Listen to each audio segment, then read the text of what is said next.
A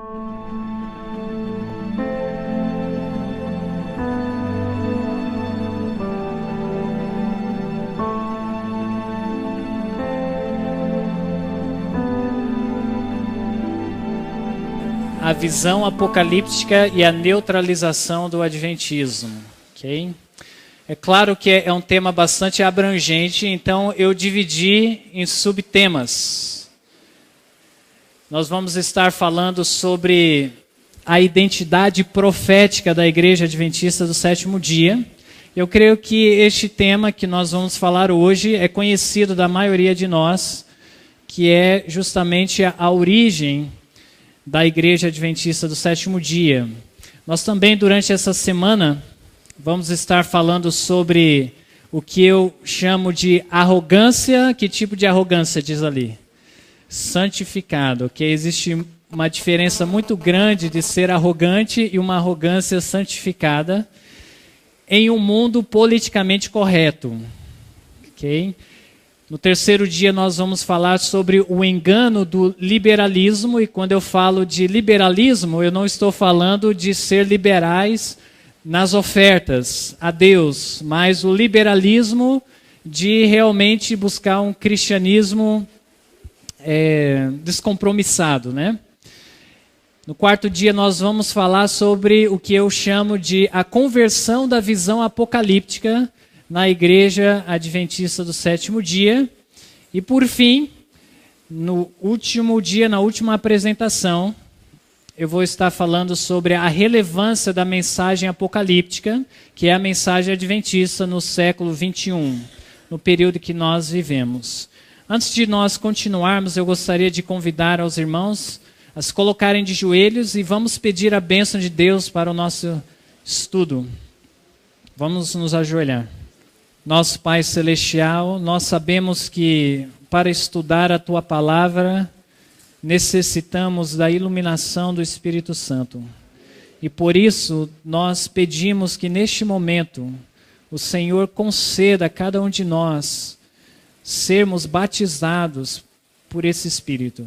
E que Ele venha nos guiar em toda a verdade, que Ele venha a realmente santificar a nossa mente e venhamos a entender a origem, a identidade profética que nós temos como uma igreja.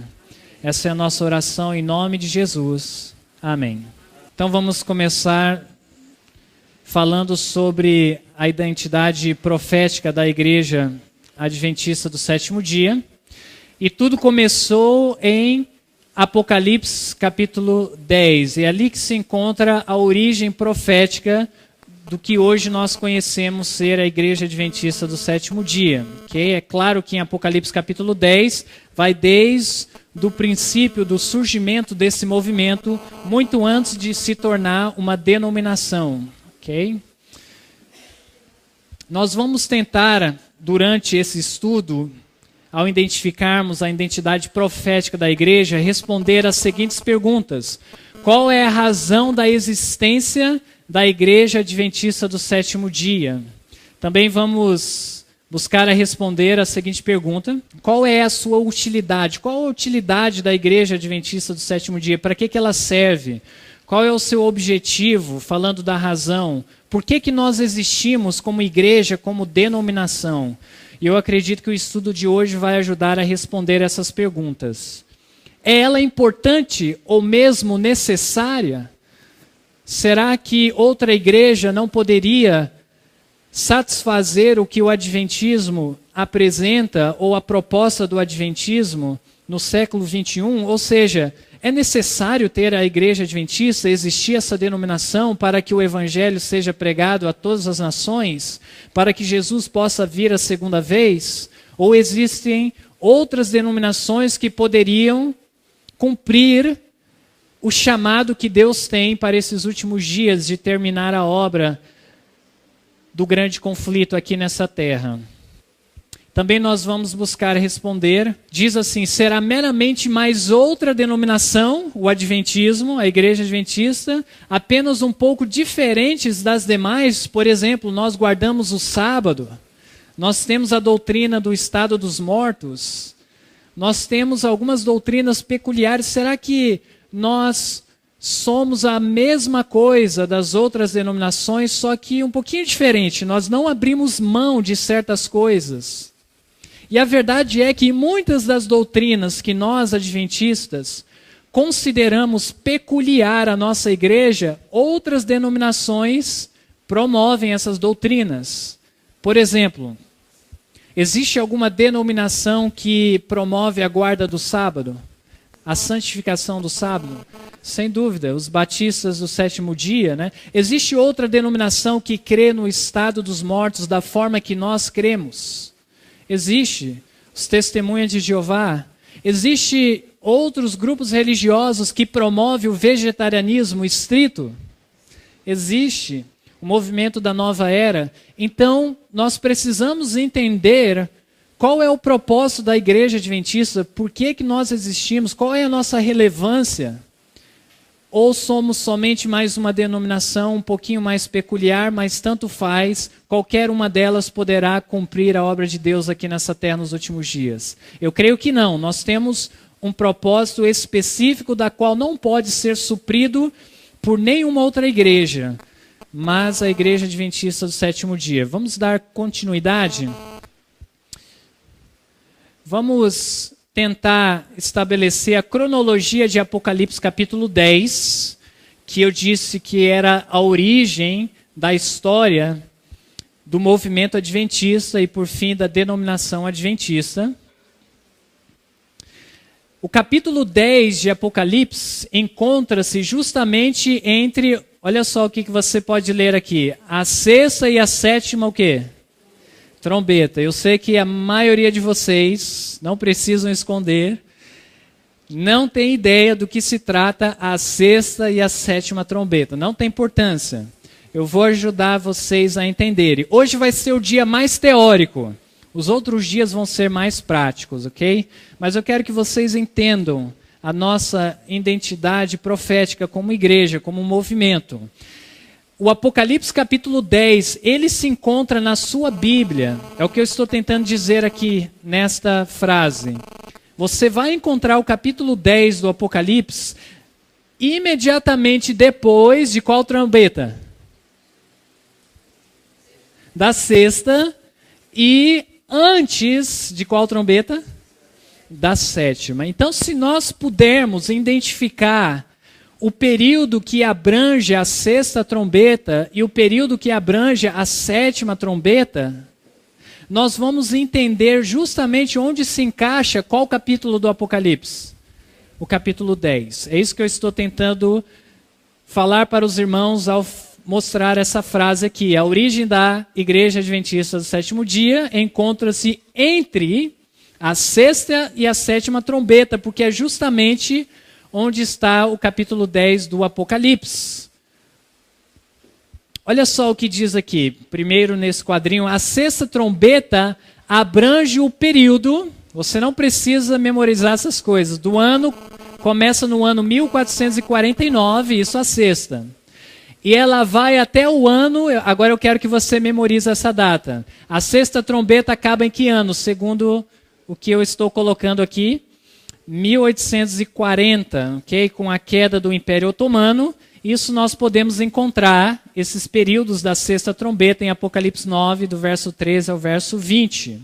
Então fique na mente de vocês que a sexta trombeta, ela encerra-se em qual ano? 1840, ok? Mais precisamente em 11 de agosto de 1840, com a queda do Império Otomano. Já a sétima trombeta inicia-se no ano, veja só, eu quero que você memoriza o início do soar da sétima trombeta. 1844, uma data bastante familiar para nós adventistas, período em que a Arca da Aliança é vista no céu. Isso nós encontramos em Apocalipse 11, do verso 15 ao verso 19. Aqui está a sétima trombeta na Bíblia. Quando ela começa a tocar, eu quero que os irmãos abram a Bíblia comigo em Apocalipse capítulo 11. Se você tem a sua Bíblia, vamos abrir lá em Apocalipse capítulo 11. Eu quero que você veja Qual móvel do santuário celestial é visto quando a 7ª trombeta começa a tocar? Ok? Olha Apocalipse capítulo 10 e o versículo 19. A Bíblia diz, vamos começar no verso 15, só para você pegar o contexto. E o 7º anjo tocou a sua, qual é a próxima palavra? Trombeta. Agora veja comigo o verso 19. Uma vez que a 7ª trombeta começa a ser tocada, e abriu-se no céu o templo de Deus, e qual móvel foi visto? A arca da sua aliança foi vista no seu templo. Nós sabemos que a arca da aliança está localizada em qual compartimento do santuário celestial? No primeiro compartimento, no lugar santo, ou no segundo, no lugar santíssimo? No lugar santíssimo, que justamente é aberto, em qual ano que é aberto o lugar santíssimo? 1844. É por isso que eu digo que o soar da 7ª trombeta começa em qual data mesmo? 1844, porque quando ela soou, qual móvel do santuário foi visto? A Arca da Aliança, ok? Que está no lugar santíssimo, que é aberto em 1844. E aí, entre essas duas datas, 1840 e 1844, nós temos o capítulo 10 de Apocalipse, que vai retratar o que nós conhecemos na história como o movimento milerita. O movimento milerita nada mais é que adeptos da mensagem de Guilherme Miller sobre as 2.300 tardes e manhãs. Guilherme Miller, ao estudar o livro de Daniel, ele interpretou corretamente os cálculos. A princípio, na verdade, ele cometeu um erro de cálculo, mas eventualmente ele veio à compreensão e ele concluiu que Jesus iria voltar a essa terra para purificar essa terra com fogo no ano, primeiramente em 1843 e depois reformulada a visão em 1844, ok? E os adeptos dessa mensagem, baseada no livro de Daniel, foram chamados de milleritas, pois seguiam a pregação de Guilherme Miller. E aquelas pessoas, aquele movimento ficou conhecido dessa forma. O movimento millerita. Muito bem. Tendo estabelecido a cronologia do capítulo 10, vamos adiantar em nosso estudo. Qual é a cronologia do capítulo 10, onde ele se encontra? Entre a 6ª e a 7ª. A 6ª termina em 1840 e a 7ª começa em 1844. E bem aqui, entre essas duas datas, nós temos o capítulo 10 de Apocalipse. Foi tudo que eu quis dizer para vocês até agora. Espero que eu não perdi ninguém. Respirem fundo, ok? O seu neurônio precisa de oxigênio nesse momento. Vamos avançar aí no nosso estudo.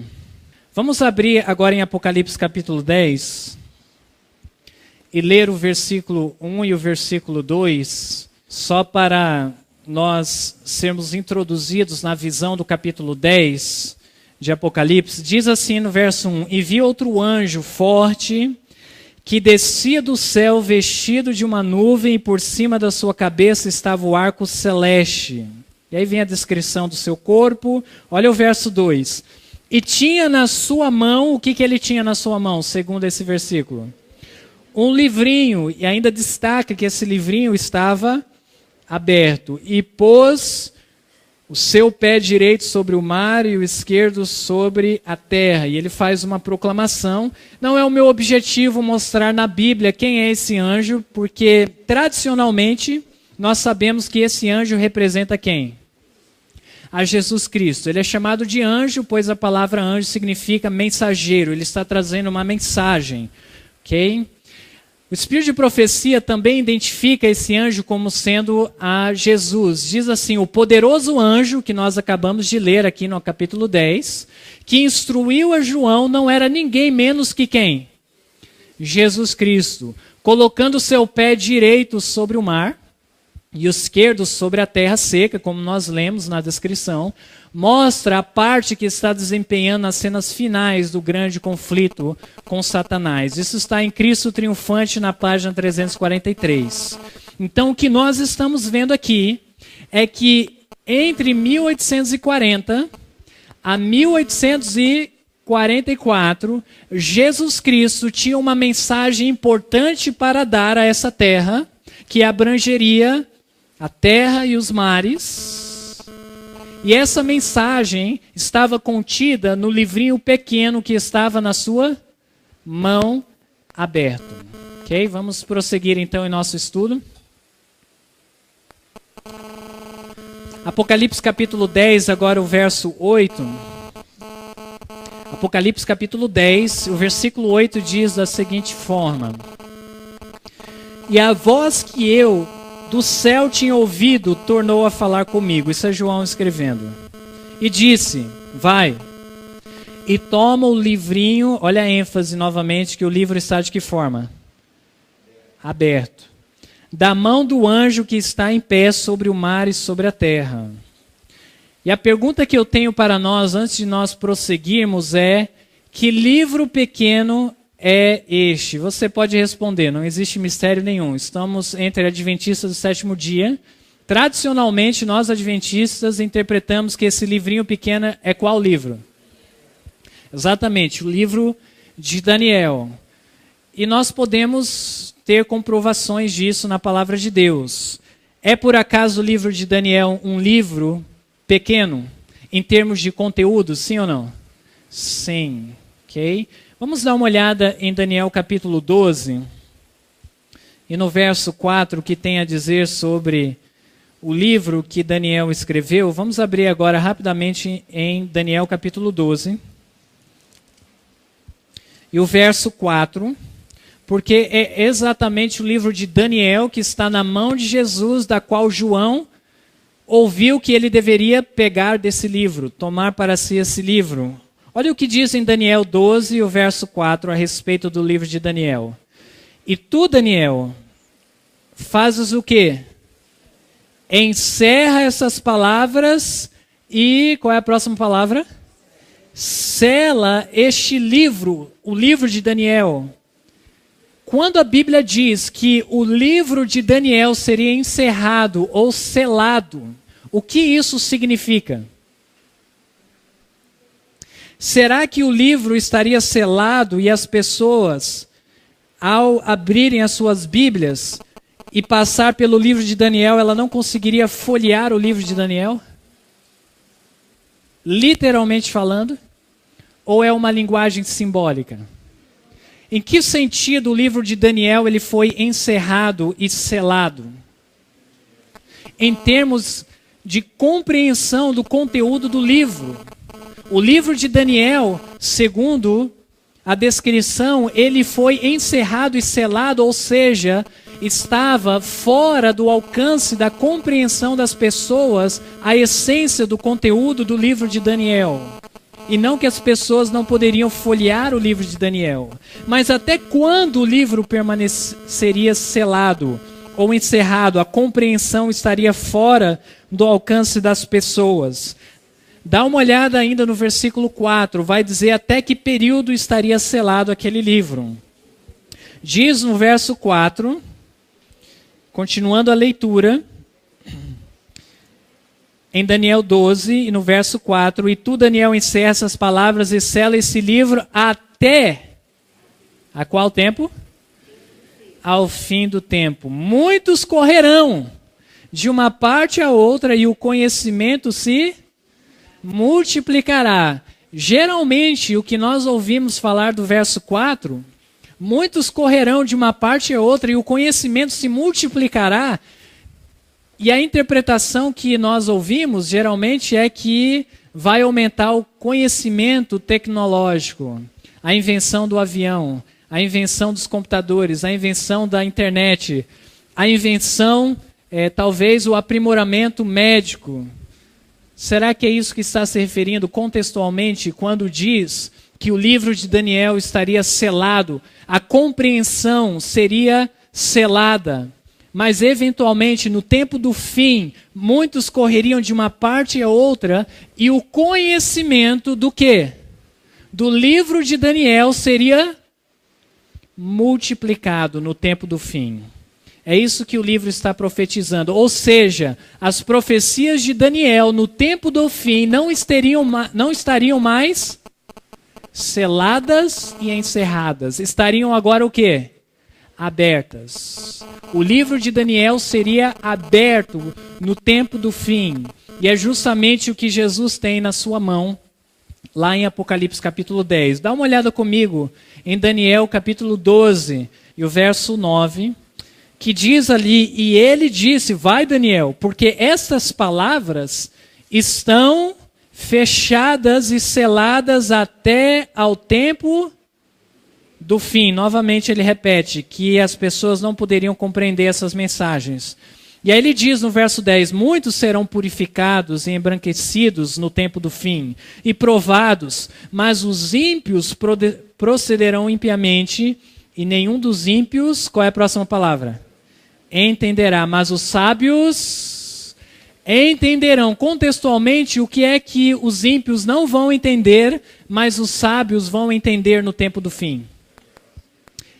O livrinho que havia sido selado, ok? Encerrado. Os sábios, no tempo do fim, poderão compreender as profecias relacionadas ao livrinho pequeno, ao livro de Daniel. Estão compreendendo? E é justamente o que nós estávamos vendo em Apocalipse capítulo 10. Entre a sexta e a sétima trombeta, 1840 a 1844, muitos correram de um lado para o outro e o conhecimento do livro de Daniel se multiplicou e os sábios entenderam a profecia de Daniel. Ok, vamos avançar. Qual porção específica do livro de Daniel foi selada? Porque às vezes nós achamos que tudo de Daniel foi selado. Eu pergunto para vocês, quando você lê Daniel 1, ou uma pessoa que não é religiosa lê Daniel 1, que fala do cativeiro babilônico, e fala deles indo para a escola dos caldeus, e que o nome deles foram trocados, e que eles não queriam se alimentar com a dieta do rei. Vocês acham que isso não podia ser compreendido há muitos anos atrás, antes do tempo do fim, as pessoas liam isso e falavam, não consigo entender. Entende, não entende? Existem outros aspectos do livro de Daniel que as pessoas liam e conseguiam entender, mesmo não estando no tempo do fim? Sem dúvida. Inclusive, muitos antes do tempo do fim, que começa em 1798, ok? Talvez na mesa redonda eu possa falar como é que eu sei que o tempo do fim começa em 1798, mas eu não posso provar agora. Mas antes do tempo do fim, muitos já entendiam Daniel capítulo 7, que fala do leão, do leopardo, do urso e daquela besta terrível, espantosa, e a interpretação. Ou seja, existem porções do livro de Daniel que nunca foram encerrados e selados. Estava para a compreensão do povo. Mas a pergunta agora é, qual porção específica do livro de Daniel foi selada? Foi encerrada e não estava disponível para a compreensão das pessoas. Vamos a Daniel capítulo 8. E eu quero que vocês vejam o verso 26, ok? Vamos abrir lá em Daniel capítulo 8. Daniel capítulo 8, e o verso 26 está escrito, e a visão, olha só a descrição dessa visão, como é que fala dessa visão? Da tarde e da manhã, memoriza essas palavras, que foi falada neste capítulo 8, é verdadeira. Antes de continuarmos, eu quero que você interpreta para mim, que visão é essa da tarde e da manhã que é verdadeira? Vamos só retroceder um pouquinho para Daniel capítulo 8, verso 14. Eu quero que você veja do que o capítulo 8 está se tratando. Se trata de dois animais que representam dois reinos, depois fala de um chifre pequeno e eventualmente fala no verso 14 sobre tardes e manhãs. Diz assim no verso 14: e ele me disse, até 2.300, quais são as próximas palavras? Tardes e manhãs, e o santuário será purificado. Agora volta ao verso 26, para você entender do que se trata a visão da tarde e da manhã. Diz assim, E a visão da tarde e da manhã, ou seja, das 2.300 tardes e manhãs para a purificação do santuário, é verdadeira. Tu, porém, faz o que com a visão das 2.300 tardes e manhãs e da purificação do santuário? Cerra a visão, porque se refere a dias muitos distantes. Então responde para mim, qual porção específica do livro de Daniel foi encerrada, selada até o tempo do fim? A profecia referente à purificação do santuário, as 2.300 tardes e manhãs, ok? Era a essência dessa profecia que não poderia ser compreendida até chegar o tempo do fim. Guilherme Miller, como nós falamos anteriormente, viveu no tempo do fim, depois de 1798. Se propôs a estudar a Bíblia e compreendeu o que estava lendo. Calculou corretamente a profecia do capítulo 9, que dá o ponto de referência para as 2.300 tardes e manhãs. Entendeu o cálculo, mas ele infelizmente errou no evento. A purificação do santuário, como nós sabemos, não se trata da purificação da terra por fogo quando Jesus voltar a segunda vez, ok? Na verdade, se trata da purificação do santuário celestial ao apagar os registros dos pecados confessados e arrependidos do povo de Deus. Muito bem, vamos continuar. Apocalipse capítulo 10 agora e o verso 9 e o verso 10, mas antes de você ler estes versículos, eu só gostaria de ressaltar o que está escrito aqui. João, aqui em Apocalipse 10, verso 9 e 10, se torna uma, qual é a próxima palavra aqui, ó? Ilustração viva do movimento milerita. Isso é comum na Bíblia. Deus, ao dar a visão aos seus profetas, fazer deles uma ilustração viva do que vai acontecer. Por exemplo, Oséias. O que Deus pediu para ele fazer para que a mensagem pudesse ser comunicada ao povo? Que ele se casasse com uma prostituta, para que Deus pudesse dar a entender ao povo que o povo estava corrompido, se prostituindo espiritualmente. E com Jeremias, quando Deus deu a visão do cativeiro babilônico, que eles seriam levados cativos à Babilônia, o que Deus pediu para Jeremias fazer? Se tornar uma ilustração viva. Ele colocou o que no seu pescoço? O jugo, para simbolizar que o povo de Deus seria levado cativo para a Babilônia. E ele pregava dessa forma, ele se tornou uma ilustração viva da visão da qual o Senhor estava comunicando. Não é diferente com João. Quando nós lemos o verso 9 e o verso 10, você tem que levar em consideração que Deus está fazendo de João uma ilustração viva do que está escrito aqui, ó. Do movimento milerita. João, ele vai vivenciar o que aqueles que vivessem em 1840 a 1844 iriam passar, ok? Vamos então entrar no Apocalipse 10 e no verso 9. E fui ao anjo, porque foi pedido a João para tomar o livrinho pequeno da mão do anjo, então fui ao anjo dizendo-lhe, fui a Jesus, dá-me o livrinho de Daniel. E ele, Jesus, disse-me, toma-o. E faz o que com o livro de Daniel? Come-o. Nós sabemos que Jesus disse que não só de pão viveria o homem, mas de que forma o homem viveria? Seria alimentado de toda a palavra que procede da boca de Deus. Então o ato de alimentar-se do livro de Daniel é o ato de estudar, fortalecer a sua fé através das profecias de Daniel.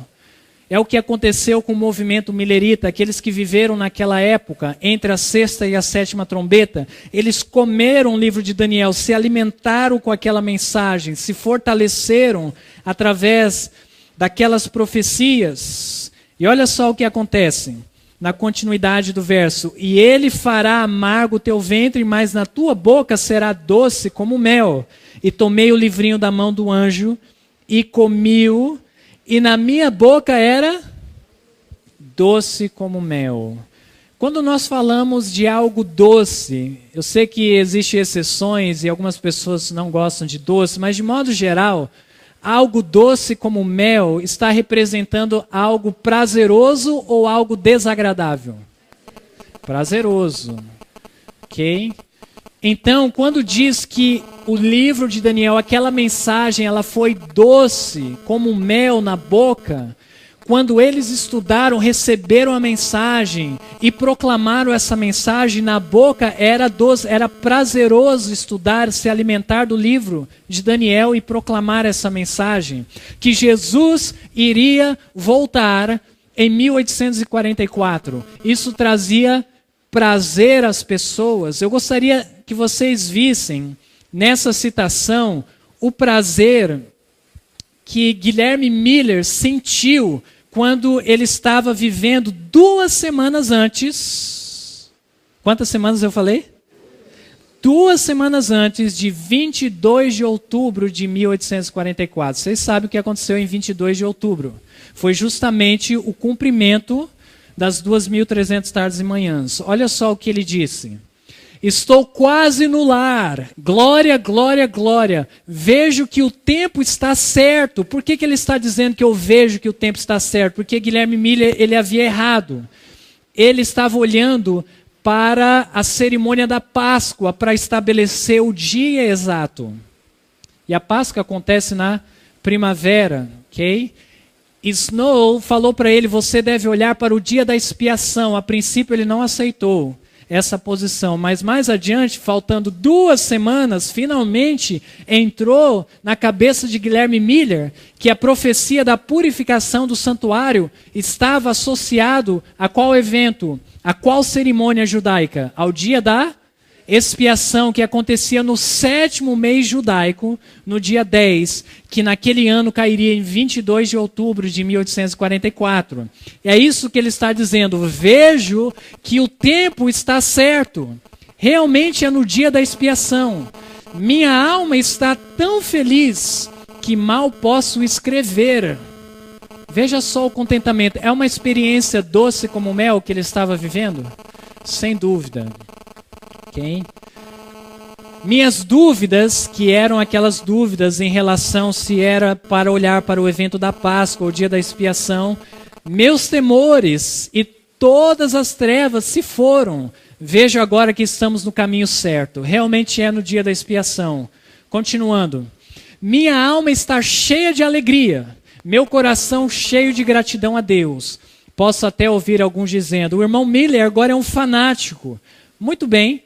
Chamem-me do que quiserem, não me importo. Cristo voltará no 7º mês e será uma grande bênção a todos nós. Isso está no artigo de Guilherme Miller, The Midnight Cry, em 12 de outubro de 1844, na página 121. Olha só a data. Qual dia? 12 de outubro. Praticamente 2 semanas para 22 de outubro. Okay? Era uma experiência doce como mel. Jesus vai voltar e a expectativa dos milleritas não era nem tanto a sua salvação própria, mas era na verdade ver o fim do sofrimento que o pecado havia causado a essa terra. Tinham esperança de realmente viver em um mundo sem pecado. E isso é uma experiência doce como mel. Entretanto, Apocalipse capítulo 10, volte na sua Bíblia. Apocalipse capítulo 10 retrata que essa mensagem, ao realmente ser digerida, ela seria de que forma no estômago? Apocalipse 10 e o verso 9. Continuando a partir da metade do verso, toma e o come-o, e ele fará amargo o teu ventre. Verso 10, e tomei o livrinho da mão do anjo, comi-o, e na minha boca era doce como mel. E havendo comido, o meu ventre ficou, de que forma? Amargo. Agora eu pergunto para vocês.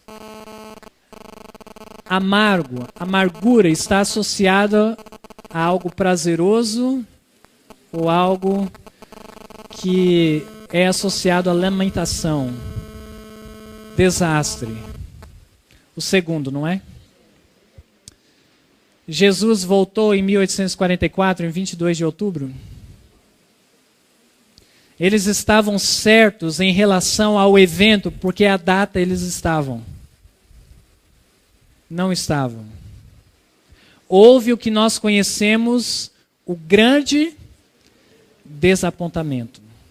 E olha, eu não quero que você saia daqui achando que 22 de outubro de 1844 é a data do grande desapontamento. Quando eu ouço adventistas falando isso, eu fico desapontado.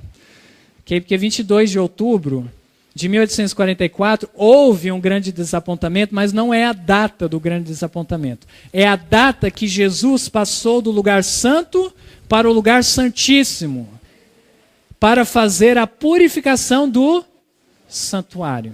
Existe uma diferença bem grande, não existe? Não permitam que digam para vocês que 22 de outubro é o dia do grande desapontamento. Olha só o que alguns daqueles que fizeram parte desse movimento declararam.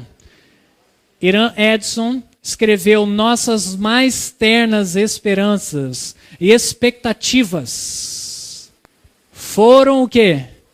Arruinadas, era uma experiência amarga, e um espírito de pranto tomou conta de nós, de uma forma que eu jamais havia experimentado. A dor da perda de quantos amigos? Todos os amigos terrestres. Não se compara à dor que sentimos. E aí ele declara: choramos e choramos. Eram pessoas sinceras, pessoas que estavam buscando realmente viver uma vida de santificação e de voltar para o reino com Jesus. Eu coloquei aqui a referência Irã Edson, porque na verdade nunca foi publicado oficialmente o que está escrito aqui, mas é uma declaração dele, que você pode encontrar em um livro chamado A Visão Apocalíptica e a Neutralização do Adventismo. Tiago White, que também fez parte do movimento millerita, ele escreveu: o desapontamento com o passar da data esperada foi muito, o que ele diz? Amargo. O amor de Jesus enchia cada coração antes do grande desapontamento. Brilhava em cada rosto e com inexprimíveis desejos oravam. O que os crentes oravam antes daquela data? Vem, Senhor Jesus, vem depressa. Mas ele não veio. Eu chorei de que forma? Como uma criança. Estava desconsolado. Essa foi a experiência amarga. O fato que Jesus não voltou em 1844. Isso ele escreveu em um de seus artigos, Life Incidents, na página 182. Muito bem, vamos prosseguir. Deste grande desapontamento, surgiu 3 movimentos diferentes. Do movimento millerita surgiu 3 movimentos. Quais são eles? Primeiro, os adventistas espiritualistas. Quem são os adventistas espiritualistas? Não existe uma denominação com esse nome, Isso são crentes que existiram naquela época, era cerca de 50 mil, um número razoavelmente grande. Depois do grande desapontamento, acharam da seguinte forma: a data está certa, e realmente eles estavam certos em concluir isso. O cálculo está certo das 2.300 tardes manhãs. E sabe de uma coisa? O evento está certo. Jesus voltou, mas não de forma literal. Ele voltou no coração dos crentes. E eles passaram a interpretar a Bíblia de uma forma espiritualista, vamos dizer assim. Desconsiderando coisas que são literais, como a vinda do Senhor Jesus nas nuvens do céu, e interpretando de forma simbólica. E deste grupo que achava que a data estava certa e Jesus tinha voltado, só que no coração dos crentes, surgiu todo tipo de fanatismo. Alguns deles acreditavam que o reino de Deus são para as crianças, como Jesus afirmou, devemos ser humildes como as crianças, e para provar que Jesus tinha vindo no coração deles, eles passaram a agir como crianças nas ruas. Engatinhar, comer com as mãos, falar errado, para poder provar que Jesus havia realmente voltado em 22 de outubro de 1844. E outros tipos de fanatismo, como a carne santa, que mais tarde surgiu no adventismo, que nós conhecemos como perfeccionismo, que não tem nada a ver com perfeição cristã, surgiu naquela época, com os adventistas espiritualistas. Passaram a praticar o pecado, mas eles diziam, Jesus voltou, ele está no meu coração, então não é pecado. Então todo tipo de imoralidade foram praticados por adventistas espiritualistas. O segundo grupo, que surgiu daquele grande desapontamento, os adventistas fundamentalistas. Também não é uma denominação, não existe uma denominação dessa forma. Quem são os adventistas fundamentalistas? Eles disseram o seguinte, olha, o evento é esse mesmo.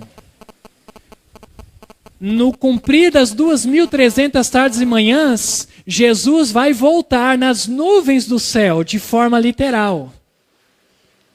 Eles acreditavam ainda na Bíblia em muitos aspectos de forma literal. Mas eles disseram, o cálculo está errado. E quem foi para esse grupo, que eram cerca de 50 mil também? Guilherme Miller. Okay? Ele fez parte deste grupo religioso de adventistas que acreditavam que a data, o cálculo estava errado e que Jesus ia voltar sim, para purificar essa terra no findar das 2.300 tardes e manhãs. Só que eles passaram a remarcar datas, vez após vez. E o que acontecia cada vez que eles marcavam uma data? A data chegava e Jesus não voltava e o movimento enfraquecia. Marcava outra data, a data chegava, Jesus não voltava e o movimento enfraquecia até o ponto de deixar de existir. Esses são os dois grupos que prevaleceram logo após o grande desapontamento, que hoje não existem. Entretanto, existe um terceiro grupo, depois daquele grande desapontamento, que são indivíduos profundamente comprometidos com o que eles estavam comprometidos? Com o estudo da Bíblia. E logo após, algum tempo após, eles entenderam, ao estudarem a Bíblia, que a purificação do santuário não tratava-se da purificação da terra, mas tratava-se da purificação do santuário celestial. Pessoas como José Bates, como Crozier e outros interpretaram a profecia corretamente. E logo em 1845, no começo do ano, alguns meses depois, já havia panfletos sendo distribuídos com a interpretação correta das 2.300 tardes e manhãs. Olha, gente, nós sabemos que o movimento adventista do sétimo dia surgiu a partir deste terceiro grupo. Indivíduos profundamente comprometidos com o estudo da Bíblia. E o único dos três grupos que existem até hoje não são aqueles que haviam cerca de 50 mil adeptos, mas eram aquele grupo que tinha indivíduos, cerca de 50, estudando a Bíblia, que hoje é uma denominação mundial, cerca de 18 milhões de adventistas. José Bates, quando ele estava estudando sobre o santuário e entendendo que o livro do Apocalipse fala sobre o santuário do capítulo 1 ao transcorrer do livro inteiro, ele viu que logo após do capítulo 10, vamos abrir a nossa Bíblia em Apocalipse, capítulo 10, o capítulo que nós estamos estudando, ele compreendeu que logo após esse capítulo, ao falar do livrinho pequeno, o livro de Daniel, que seria aberto, a profecia que estava encerrada às 2.300 tardes e manhãs. A pregação era doce, mas eventualmente seria uma experiência amarga. E logo após o capítulo 10, olha o que nós encontramos. No versículo 1 do capítulo 11 de Apocalipse. E foi-me dada uma cana. João, novamente aqui representando o movimento adventista durante aquele período. Semelhante a uma vara. E chegou o anjo, que é Jesus, o mesmo anjo do capítulo 10, e disse, levanta-te e mede o que deveria ser medido. O templo de Deus ou santuário, ou seja, logo após o grande desapontamento, a atenção do povo de Deus deveria ser levado aonde? Para o templo de Deus, o santuário. Olha só no capítulo 11 e o verso 19, uma vez mais, o que nós vemos no Apocalipse, logo após o grande desapontamento, logo após o santuário ser medido, estudado, diz no verso 19, e abriu-se no céu. O que abriu-se no céu? O templo, o santuário de Deus e a arca da sua aliança foi vista no céu, que é justamente o móvel que está no segundo compartimento, no lugar santíssimo, que abriu em 22 de outubro de 1844. Ok? Agora, veja só, será que essa interpretação nossa, que nós acabamos de estudar aqui essa tarde, será que ela não é um pouco preconceituosa? Porque outras denominações olham para os adventistas do sétimo dia, que hoje é uma igreja mundial, um movimento mundial, e na visão deles, a nossa interpretação do livrinho pequeno, na boca era doce, mas no ventre era amargo, e a gente diz que aquilo era o grande desapontamento, mas logo após Jesus pede para medir o templo, e aí o segundo compartimento é aberto lá no céu. Ele diz, olha, vocês estão tentando justificar a origem da igreja de vocês. Será que realmente era o livro de Daniel? Que estava selado, mas foi aberto no tempo do fim? Era as 2.300 tardes e manhãs? A profecia especificamente selada que seria compreendida? E a experiência doce e amarga se trata do movimento milerita? Será que vocês não são preconceituosos demais, estão tentando cobrir o que deveria ser uma vergonha? Estão compreendendo os argumentos? Agora eu pergunto para você, adventista do sétimo dia.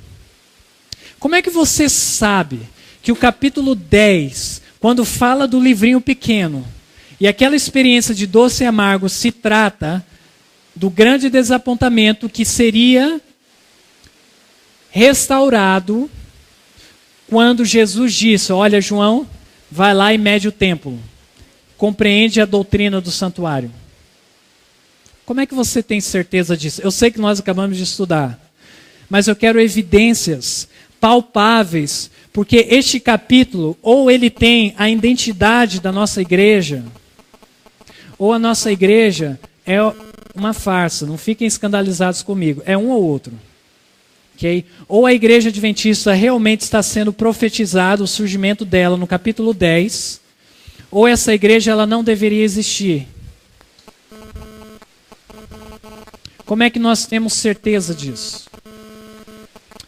Nós já começamos a estudar um pouco. Lá em Daniel capítulo 12, no verso 4, nós vimos que o livro de Daniel seria selado até o tempo do fim. No verso 9 diz que seria selado até o tempo do fim.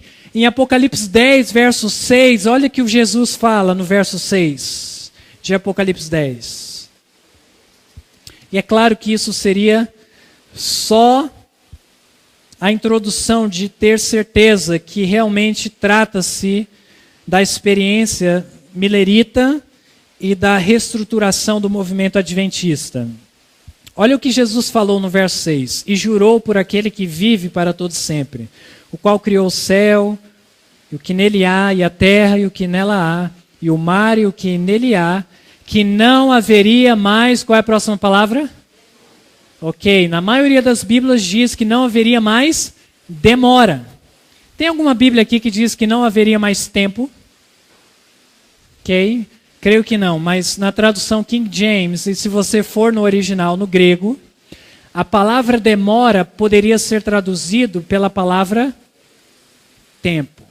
Quando Jesus diz, escutem com cuidado, pega um ar fundo aí, seu neurônio precisa de mais oxigênio. Quando Jesus diz que não haveria mais tempo, é um indicativo que é o tempo do fim, sim ou não? É um indicativo que o tempo profético está esgotando-se, sim ou não? Sem dúvida. Então nós estamos vendo uma visão relacionada ao tempo do fim, onde não haveria mais demora entre a sexta e a sétima trombeta, 1840, 1844. E olha só o que acontece quando o Apocalipse 10 apresenta o livrinho aberto. Olha o que Apocalipse, a partir do capítulo 11, apresenta. Vamos lá. Nós vamos ver que quando o livrinho aparece aberto no tempo do fim, profecias relacionadas ao livro de Daniel aparecem no Apocalipse, vez após vez, que não aparecia antes do capítulo 10. Acompanharam esse raciocínio, sim ou não? Não tenham medo de falar que não. Vocês conseguiram acompanhar o que eu acabei de falar? Vou repetir. Pega um ar aí.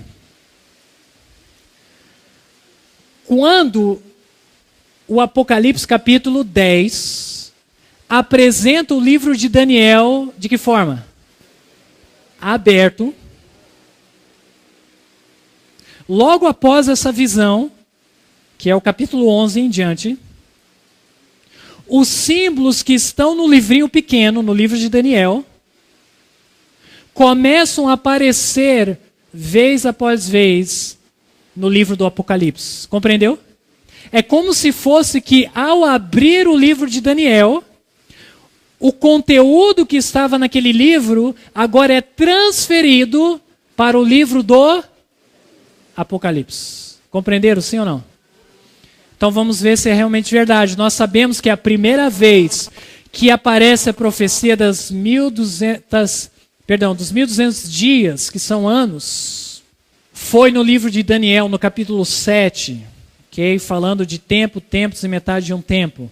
Olha só, em Apocalipse 11, no verso 2 e 3, acompanhem comigo o verso 2.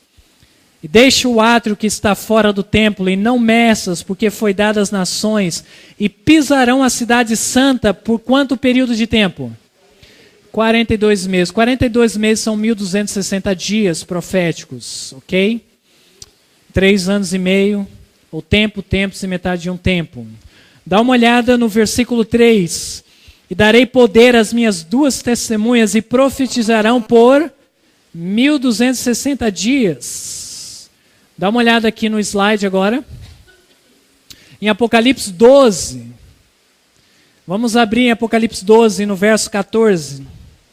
Apocalipse 12, o verso 14 diz ali: E foram dadas à mulher 2 asas de grande águia para que voasse para o deserto, aonde tinha lugar, preparado para ser sustentada por um tempo e tempos e metade de um tempo.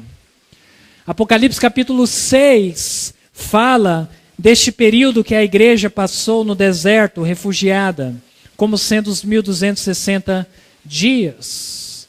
Em Apocalipse capítulo 13, e no verso 5, fala sobre o anticristo que foi profetizado em Daniel, e o que ele faria durante os 1260 anos.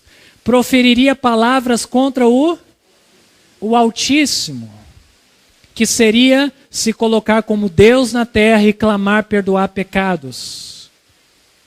Em Apocalipse 13, no verso 7, diz que o anticristo, lá de Daniel capítulo 7, foi permitido fazer o que contra os santos? Guerra contra os santos. Isso está em Daniel capítulo 7, pela primeira vez, e aparece em Apocalipse 13. Em Apocalipse 13, no verso 14 a 17, o que nós vemos? A adoração à imagem e à marca da besta. Sabe o que Daniel capítulo 7, verso 25 fala sobre o anticristo? Que procuraria mudar os tempos e a lei. A marca da besta nada mais é que um atentado a mudar a lei de Deus, concernente a tempo, adoração ao domingo, ao invés de adorar no dia de sábado. Adoração à imagem, isso está em Daniel capítulo 3. E vemos o mesmo símbolo agora em Apocalipse capítulo 13. Apocalipse 13, no verso 1 a 2, podemos ver uma combinação das bestas de Daniel 7, do verso 3 a 6. Que é o leão, o leopardo, o urso e aquela besta terrível e espantosa. E sobre as 2.300 tardes e manhãs, será que quando o livrinho é aberto, tem algum indício das 2.300 tardes e manhãs e os eventos relacionados à purificação do santuário? Tem. Logo no verso 1 e 2 nós vimos que João mede o templo. Nós temos o julgamento do templo, do altar e dos adoradores. Como é que nós chamamos esse julgamento do templo, do altar e dos adoradores? O juízo investigativo. Muito bem. Nós vemos em Apocalipse 11, no verso 19, o segundo compartimento do santuário celestial aberto. A Arca da Aliança aparece no segundo compartimento. Em Apocalipse 14, verso 7, olha a proclamação da mensagem. A hora do juízo investigativo. Temei a Deus e dá-lhe glória, porque é a vinda a hora do seu. Onde é que acontece o juízo de Deus? No santuário. A partir de qual data acontece? 1844. Você vê que quando o livrinho aparece aberto, os símbolos de Daniel começam agora a...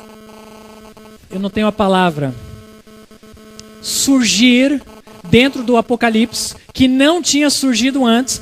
Antes de Apocalipse 10, capítulo 10, você não vê falar dos 1260 anos. Você não ouve falar sobre as 2.300 tardes e manhãs. Você não ouve falar sobre o lugar santíssimo e a Arca da Aliança. Você ouve falar sobre o santuário no lugar santo e no pátio. Mas o santíssimo, só depois que o livrinho foi aberto. No capítulo 10. A partir do capítulo 11, você tem visões do Santíssimo. Ok? Para mim, isto são evidências que aquele livro que estava aberto realmente era o livro de Daniel. No Apocalipse 16 ao capítulo 18, nós vemos a condenação da Babilônia espiritual. Olha só o nome da Babilônia espiritual. De onde provém esse símbolo? Senão do livro de Daniel. Quando tem a queda de Babilônia, no capítulo 5 de Daniel, da Babilônia literal. No capítulo 16 a 18, nós vemos a queda da Babilônia espiritual. Okay?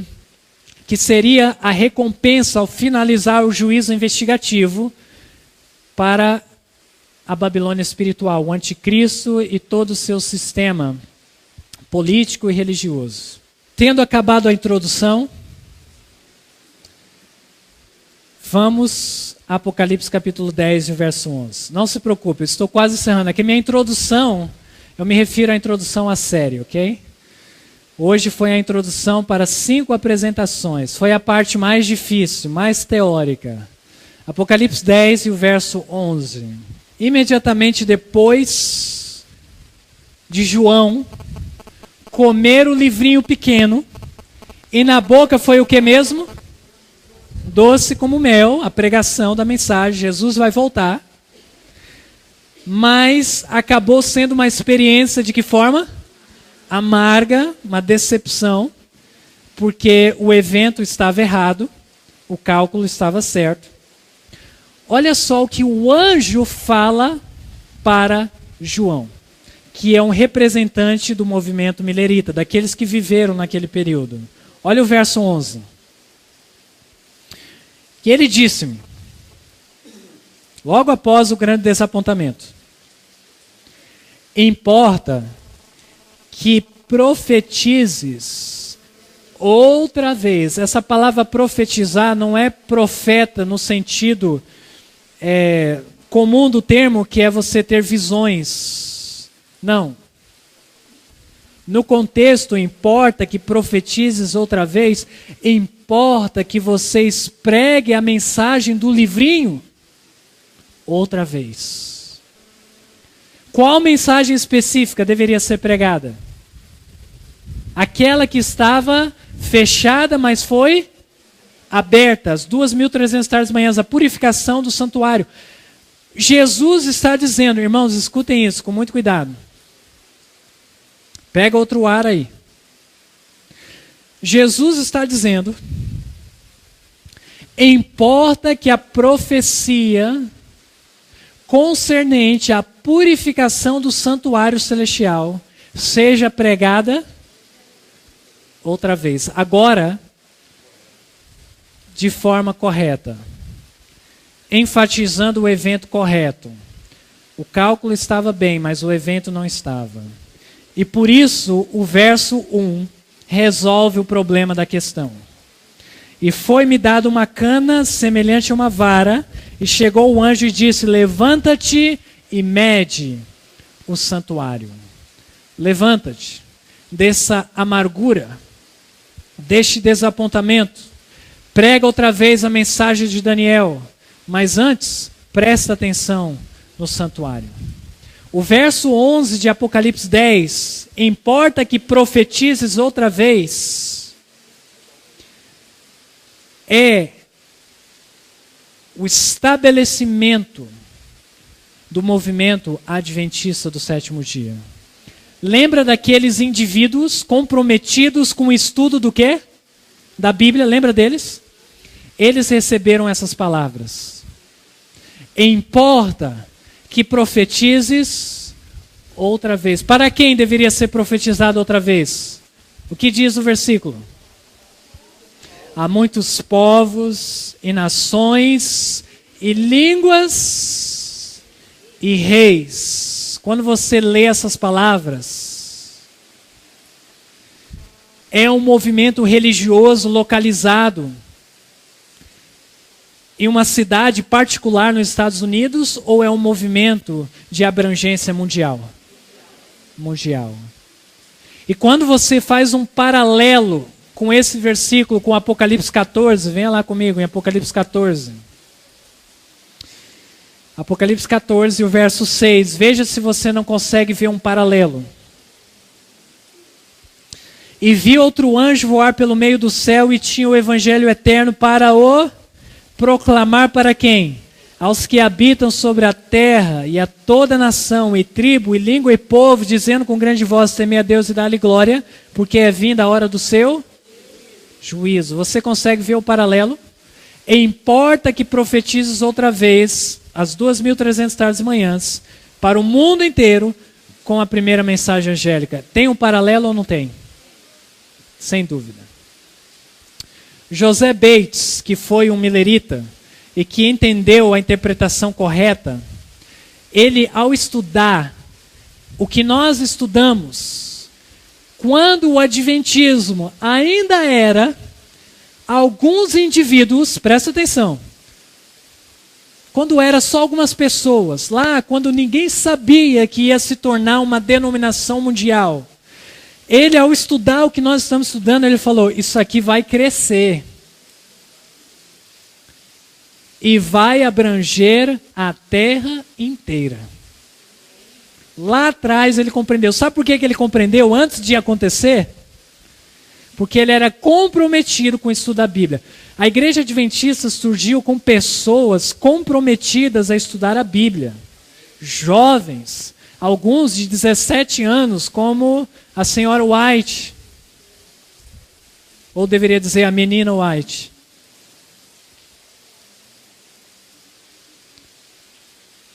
Jovens de 19, de 21 anos.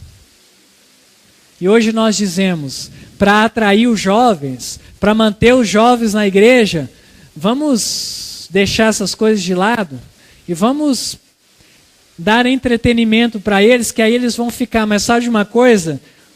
Este movimento surgiu com jovens, não foi pessoas da idade da maioria de nós. De 30, 40, 50, 60 anos que essa igreja começou.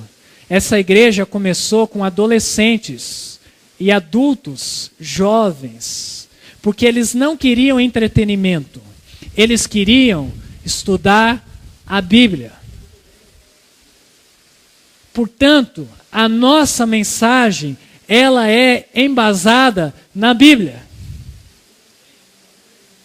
E se houve um desapontamento, saibam que está profetizado na Bíblia.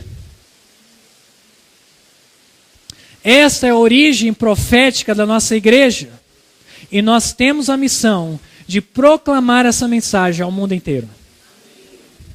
Não tem lugar para o adventismo, no adventismo, para exclusivismo.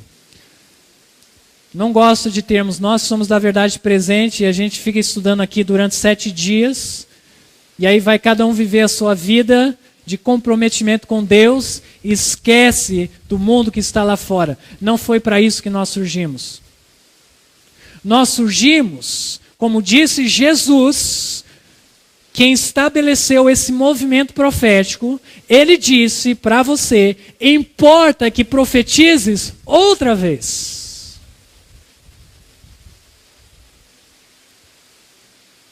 E eu pergunto para você, está você pregando a mensagem do livro pequeno que surgiu novamente a partir de Apocalipse 11 para muitos povos, nações e línguas, através de literatura, através de estudos bíblicos, através dos seus recursos, dos seus dons, dos seus talentos? Está você comprometido com essa missão? Essa é a missão, a razão, o propósito da existência da Igreja Adventista do Sétimo Dia. Que Deus possa incorporar o espírito dessa missão em nosso coração. Deus nos abençoe. Nesse momento eu convido você a orar. Vamos nos colocar de joelhos. Senhor nosso Deus, nós agradecemos imensamente pelo Senhor ter levantado o movimento adventista do sétimo dia. Senhor, nós não falamos essas palavras de forma soberba e orgulhosa, mas com gratidão no coração por fazer parte dessa igreja. E nós pedimos que o Senhor nos dê o Espírito que estava nos fundadores dessa igreja. Comprometimento com a Bíblia e com a missão profética da nossa igreja. Senhor, derrama o Espírito Santo sobre nós, para que a nossa vida possa estar comprometida com a pregação das 3 mensagens angélicas. É a nossa oração em nome de Jesus. Amém. Esse Espírito, e que Ele venha nos guiar em toda a verdade, que Ele venha a realmente santificar a nossa mente e venhamos a entender a origem, a identidade profética que nós temos como uma igreja. Essa é a nossa oração em nome de Jesus. Amém. Então vamos começar falando sobre a identidade profética da Igreja Adventista do Sétimo Dia. E tudo começou em Apocalipse capítulo 10. É ali que se encontra a origem profética do que hoje nós conhecemos ser a Igreja Adventista do Sétimo Dia. Okay? É claro que em Apocalipse capítulo 10 vai desde o princípio do surgimento desse movimento, muito antes de se tornar uma denominação. Okay? Nós vamos tentar, durante esse estudo, ao identificarmos a identidade profética da igreja, responder as seguintes perguntas. Qual é a razão da existência da Igreja Adventista do Sétimo Dia? Também vamos buscar a responder a seguinte pergunta. Qual é a sua utilidade? Qual a utilidade da Igreja Adventista do Sétimo Dia? Para que ela serve? Qual é o seu objetivo? Falando da razão. Por que nós existimos como igreja, como denominação? E eu acredito que o estudo de hoje vai ajudar a responder essas perguntas. É ela importante ou mesmo necessária?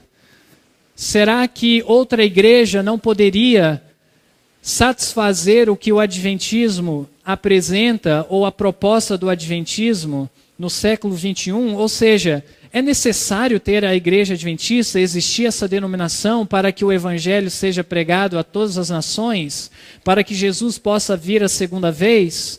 Ou existem outras denominações que poderiam cumprir o chamado que Deus tem para esses últimos dias de terminar a obra do grande conflito aqui nessa terra? Também nós vamos buscar responder. Diz assim: será meramente mais outra denominação, o Adventismo, a Igreja Adventista, apenas um pouco diferentes das demais? Por exemplo, nós guardamos o sábado, nós temos a doutrina do estado dos mortos, lá em Apocalipse capítulo 11. Eu quero que você veja qual móvel do santuário celestial é visto quando a 7ª trombeta começa a tocar. Ok? Olha Apocalipse capítulo 10 e o versículo 19. A Bíblia diz, vamos começar no verso 15, só para você pegar o contexto. E o 7º anjo tocou a sua, qual é a próxima palavra? Trombeta. Agora veja comigo o verso 19. Uma vez que a 7ª trombeta começa a ser tocada, e abriu-se no céu o templo de Deus, e qual móvel foi visto? A arca da sua aliança foi vista no seu templo. Nós sabemos que a arca da aliança está localizada em qual compartimento do santuário celestial? No primeiro compartimento, no lugar santo, ou no segundo, no lugar santíssimo? No lugar santíssimo, que justamente é aberto. Em qual ano que é aberto o lugar santíssimo? 1844. É por isso que eu digo que o soar da 7ª trombeta começa em qual data mesmo? 1844, porque quando ela soou, qual móvel do santuário foi visto? A Arca da Aliança, ok? Que está no lugar santíssimo, que é aberto em 1844. E aí, entre essas duas datas, 1840 e 1844, nós temos o capítulo 10 de Apocalipse, que vai retratar o que nós conhecemos na história como o movimento milerita. O movimento milerita nada mais é que adeptos da mensagem de Guilherme Miller sobre as 2.300 tardes e manhãs. Guilherme Miller, ao estudar o livro de Daniel, ele interpretou corretamente os cálculos. A princípio, na verdade, ele cometeu um erro de cálculo, mas eventualmente ele veio à compreensão e ele concluiu que Jesus iria voltar a essa terra para purificar essa terra com fogo no ano, primeiramente em 1843 e depois reformulada a visão em 1844, ok? E os adeptos dessa mensagem, baseada no livro de Daniel, foram chamados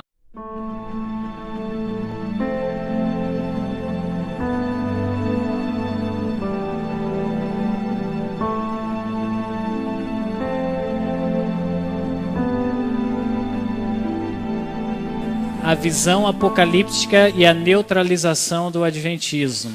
Okay? É claro que é um tema bastante abrangente, então eu dividi em subtemas. Nós vamos estar falando sobre a identidade profética da Igreja Adventista do Sétimo Dia. Eu creio que este tema que nós vamos falar hoje é conhecido da maioria de nós, que é justamente a origem da Igreja Adventista do Sétimo Dia. Nós também, durante essa semana, vamos estar falando sobre o que eu chamo de arrogância. Que tipo de arrogância diz ali?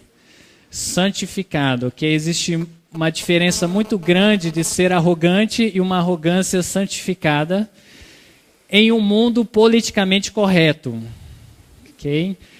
No terceiro dia nós vamos falar sobre o engano do liberalismo, e quando eu falo de liberalismo, eu não estou falando de ser liberais nas ofertas a Deus, mas o liberalismo de realmente buscar um cristianismo descompromissado, né? No quarto dia nós vamos falar sobre o que eu chamo de a conversão da visão apocalíptica na Igreja Adventista do Sétimo Dia. E por fim, no último dia, na última apresentação, eu vou estar falando sobre a relevância da mensagem apocalíptica, que é a mensagem adventista no século 21, no período que nós vivemos. Antes de nós continuarmos, eu gostaria de convidar aos irmãos a se colocarem de joelhos e vamos pedir a bênção de Deus para o nosso estudo. Vamos nos ajoelhar. Nosso Pai Celestial, nós sabemos que para estudar a Tua Palavra necessitamos da iluminação do Espírito Santo.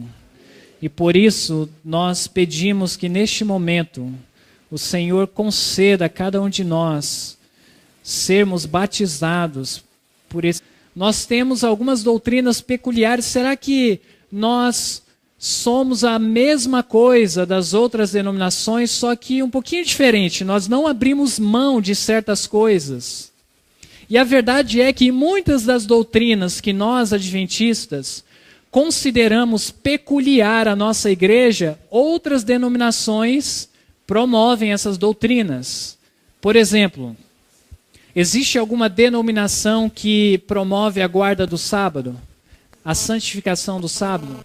Sem dúvida, os batistas do sétimo dia, né? Existe outra denominação que crê no estado dos mortos da forma que nós cremos? Existe os testemunhas de Jeová. Existe outros grupos religiosos que promovem o vegetarianismo estrito. Existe o movimento da nova era. Então, nós precisamos entender qual é o propósito da Igreja Adventista, por que nós existimos, qual é a nossa relevância. Ou somos somente mais uma denominação um pouquinho mais peculiar, mas tanto faz, qualquer uma delas poderá cumprir a obra de Deus aqui nessa terra nos últimos dias. Eu creio que não, nós temos um propósito específico da qual não pode ser suprido por nenhuma outra igreja, mas a Igreja Adventista do Sétimo Dia. Vamos dar continuidade? Vamos tentar estabelecer a cronologia de Apocalipse capítulo 10, que eu disse que era a origem da história do movimento adventista e, por fim, da denominação adventista. O capítulo 10 de Apocalipse encontra-se justamente entre, olha só o que você pode ler aqui, a sexta e a sétima o quê? Trombeta. Eu sei que a maioria de vocês, não precisam esconder, não tem ideia do que se trata a sexta e a sétima trombeta. Não tem importância. Eu vou ajudar vocês a entenderem. Hoje vai ser o dia mais teórico. Os outros dias vão ser mais práticos, ok? Mas eu quero que vocês entendam a nossa identidade profética como igreja, como movimento. O Apocalipse capítulo 10, ele se encontra na sua Bíblia. É o que eu estou tentando dizer aqui nesta frase. Você vai encontrar o capítulo 10 do Apocalipse imediatamente depois de qual trombeta? Da sexta. E antes de qual trombeta? Da sétima. Então, se nós pudermos identificar o período que abrange a sexta trombeta e o período que abrange a sétima trombeta, nós vamos entender justamente onde se encaixa qual capítulo do Apocalipse. O capítulo 10. É isso que eu estou tentando falar para os irmãos ao mostrar essa frase aqui. A origem da Igreja Adventista do Sétimo Dia encontra-se entre a sexta e a sétima trombeta, porque é justamente onde está o capítulo 10 do Apocalipse. Olha só o que diz aqui, primeiro nesse quadrinho. A sexta trombeta abrange o período, você não precisa memorizar essas coisas, do ano, começa no ano 1449, isso a sexta. E ela vai até o ano, agora eu quero que você memorize essa data. A sexta trombeta acaba em que ano? Segundo o que eu estou colocando aqui, 1840, ok? Com a queda do Império Otomano. Isso nós podemos encontrar, esses períodos da sexta trombeta, em Apocalipse 9, do verso 13 ao verso 20. Então fique na mente de vocês que a sexta trombeta, ela encerra-se em qual ano? 1840, ok? Mais precisamente em 11 de agosto de 1840, com a queda do Império Otomano.